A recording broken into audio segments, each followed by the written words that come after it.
orang-orang dungu, untuk membodohi orang-orang dungu di DKI Jakarta, cukup bungkus semua itu pakai agama. Pasti semuanya menjadi dungu.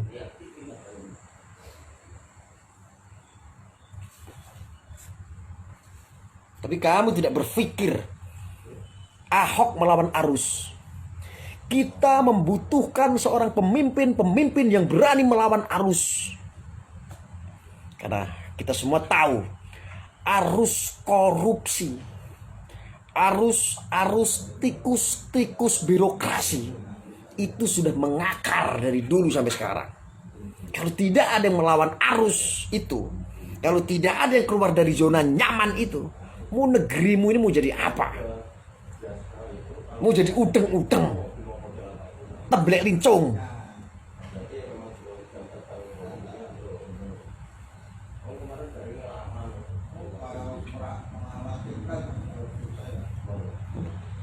Mau jadi apa? Saya tanya sama Anda. Republik ini mau tanya, mau jadi apa? Saya mau tanya. Kita membutuh seorang pemimpin yang melawan arus. Karena ini sudah bagian daripada zona nyaman. Zona nyaman apa? Tikus-tikus birokrasi. Korupsi yang merajalela yang tidak akan ada habisnya.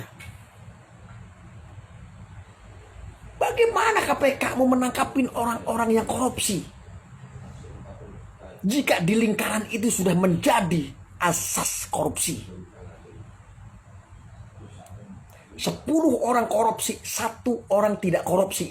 Tidak akan bisa, karena ini akan terbawa arus korupsi. Bagi-bagi kue.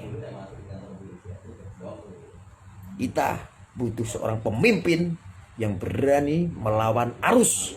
Walaupun itu dibenci sama umatnya sendiri. Walaupun itu dibenci sama siapapun itu.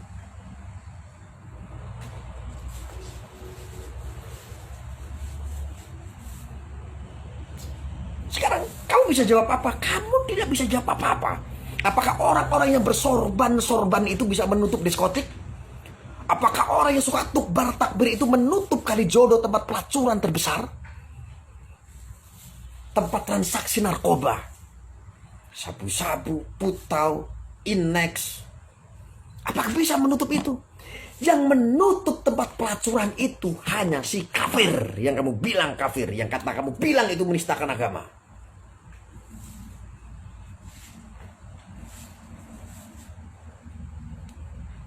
Betul tidak? Ini fakta, saya bilang fakta. Siapa yang bisa? Ayo, siapa yang mengingkari itu semua? Siapa yang membenarkan itu semua? Kalau kamu punya argumentasi sama saya.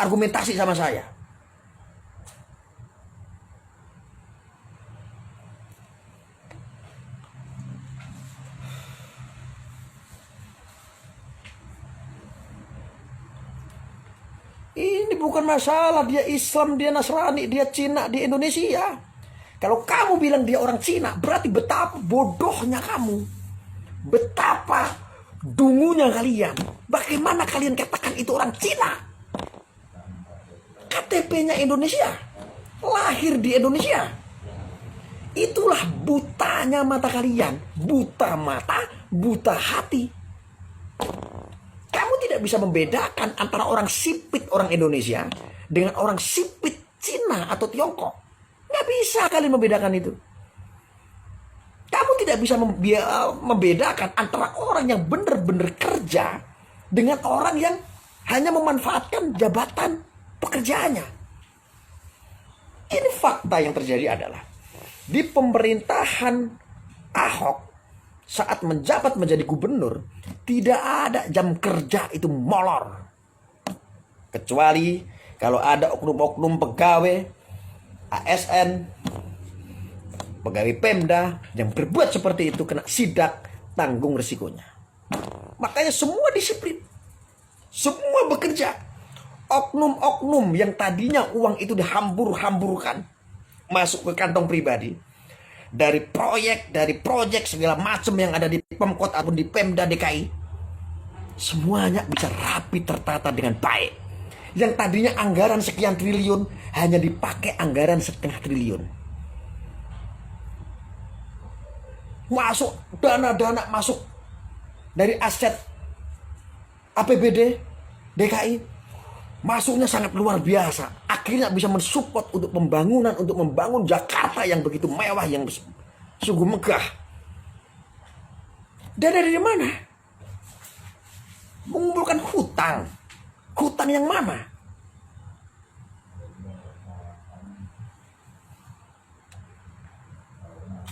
Kamu harus paham itu. Kenapa saya ingatkan seperti ini, kawan-kawan? Supaya lain kali kamu jangan salah pilih seorang pemimpin. Entah itu gubernur ataupun presiden. Karena itu sangat berpengaruh. Carilah seorang pemimpin yang berani melawan arus.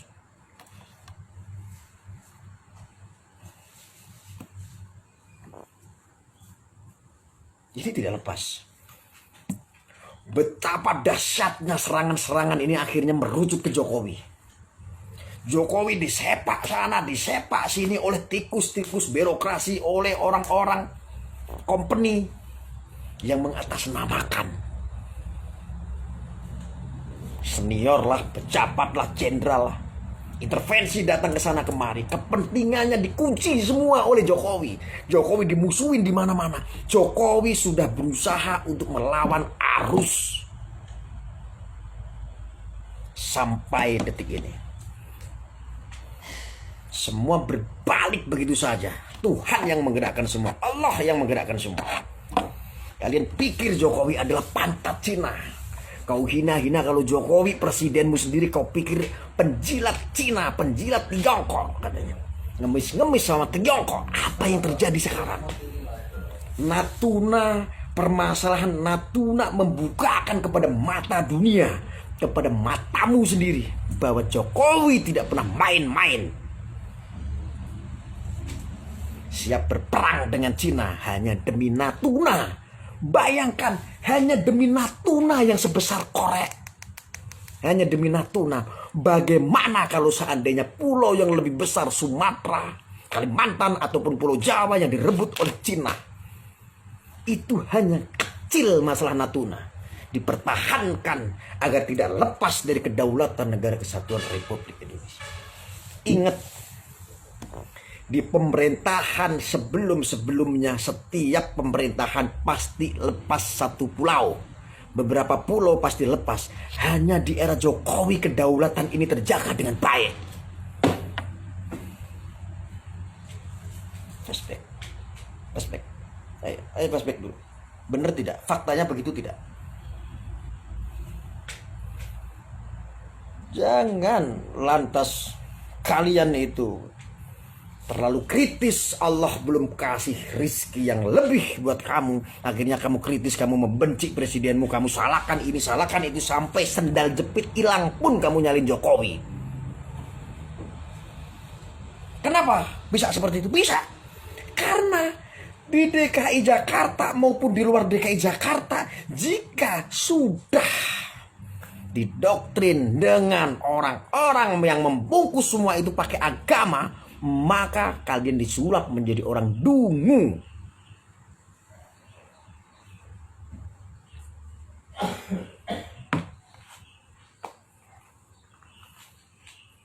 Di Jakarta itu paling gampang menguasai orang-orang dungu dengan agama. Jangankan Jakarta, se-Indonesia jualan paling laris jualan agama. Menguasai orang-orang tolol, bodoh, pekok, goblok dengan agama.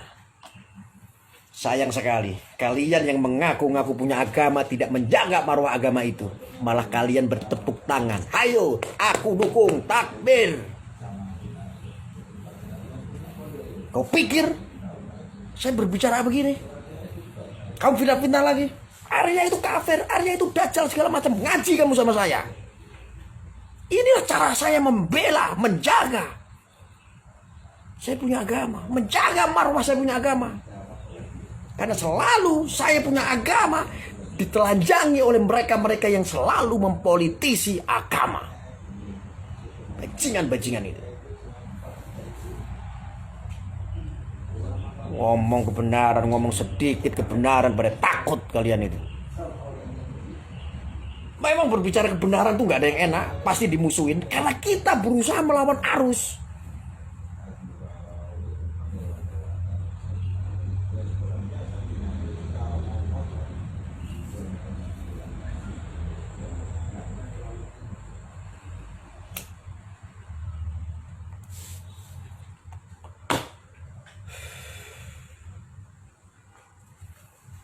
menyesal, minta ampun sama Allah. Kalau kamu menyesal tuh minta ampun sama Allah. Jangan kamu suka sok-sokan nasihati saya kamu. Kalau kamu suka sama Ahok, pindahin dong Ahok itu untuk masuk Islam. Kalau dia imannya lebih kuat, dia keyakinannya dalam beragama dia lebih kuat. Dia bicara iman. Untuk masalah orang itu mau masuk Islam atau tidak, itu urusan hidayah, urusan Allah. You paham tidak? Kalau kamu gak paham, ngaji makanya.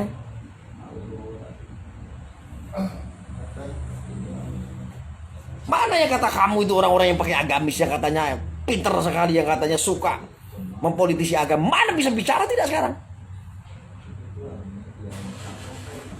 Bisa.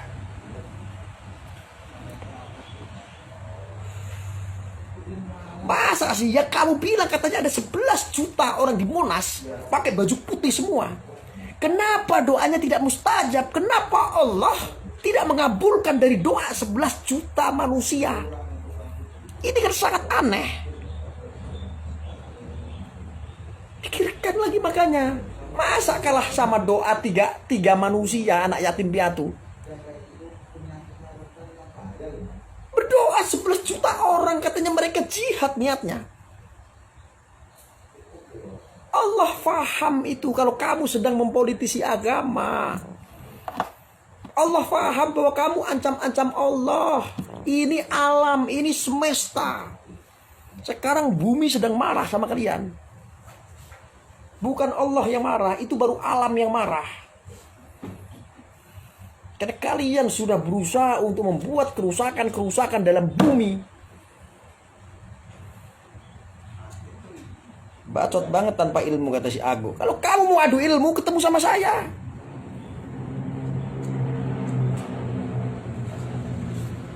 Saya sudah berapa kali? Kalau tabayun sama saya. Mau bicara ilmu, mau bicara apa? Secara ilmiah, mau bicara secara rasional, ayo ketemu sama saya. Kalau cuma kamu ember di sini komentar-komentar yang tidak sedap, wajar bagi saya.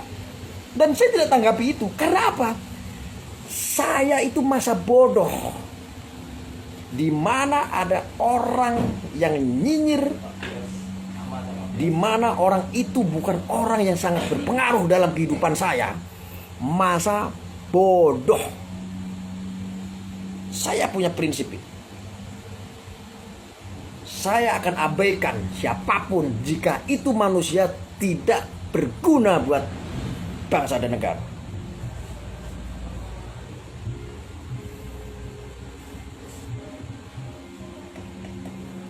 Kamu itu bukan orang-orang yang berpengaruh dalam kehidupan saya. Kenapa saya harus panik?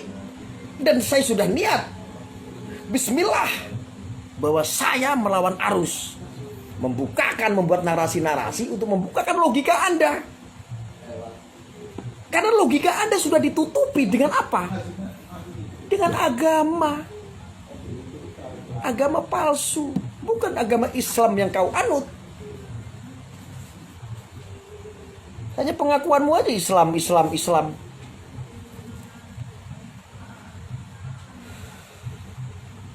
Siapa sekarang kamu? Nah, berbicara amar ma'ruf nahi mungkar jihad. Kenapa? Kalijodo, tempat pelacuran terbesar berpuluh-puluh tahun, bahkan hampir 100 tahun. Kenapa gak dibubarkan? Katanya amar ma'ruf nahi mungkar. Katanya mau membersihkan yang namanya tempat-tempat maksiat. Bohong, itu hanya untuk kepentingan pribadi kalian ketua-ketua ormas, intelektual ormas. Lu gak usah bodohin masyarakat. Gak usah lah bikin pembodohan publik.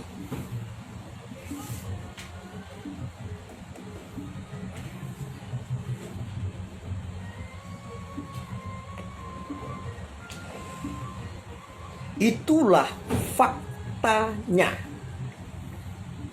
Kenapa harus menunggu tidak orang-orang yang katanya ngaku beragama Islam, yang bersorban bahkan udeng-udengnya sampai tinggi? Kenapa tidak tutup itu tempat pelacuran, diskotik? Di sana tempatnya maksiat.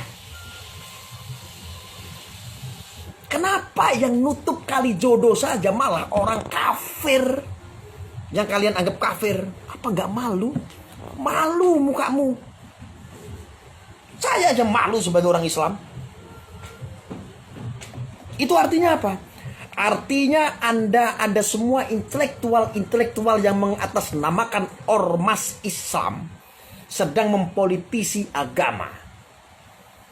Mempolitisi agama sama dengan menelanjangi marwah agama Islam. Kalau kamu sudah menelanjangi marwah agama Islam, maka saya disitulah punya hak. Saya punya hak untuk marah. Karena saya manusia yang salah satu menganut agama Islam.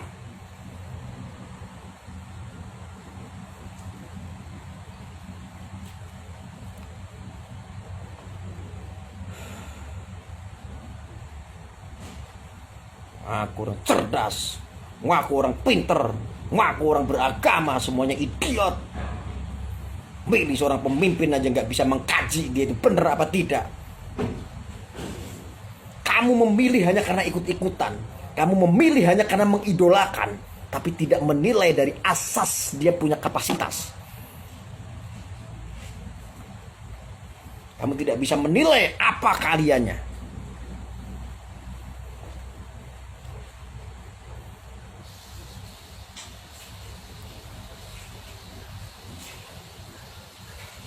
Nih, saya adalah salah satu umat yang beragama Islam yang mendukung kinerja Ahok.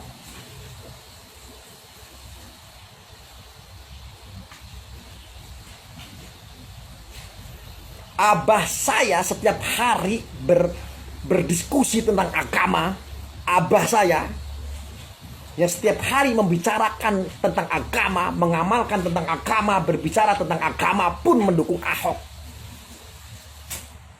Dan banyak kiai-kiai ulama sangat simpatik sekali atas kinerjanya Ahok. Kenapa malu itu dinyatakan? Kita melihat kinerja.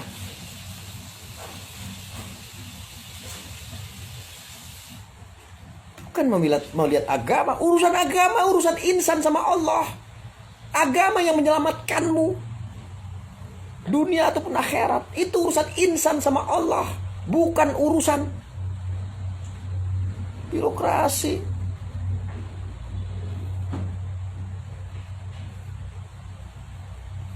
Apa kamu bisa bilang apa? Nggak bisa bilang apa-apa selain kamu menyesal. Sekarang warga DKI kalau mau membuat aspirasi boleh dilindungi kok sana. Mau demo. Yang penting yang tertib. Tidak apa-apa. Demo saja. Kalau itu baik untuk Jakarta, saya punya hak.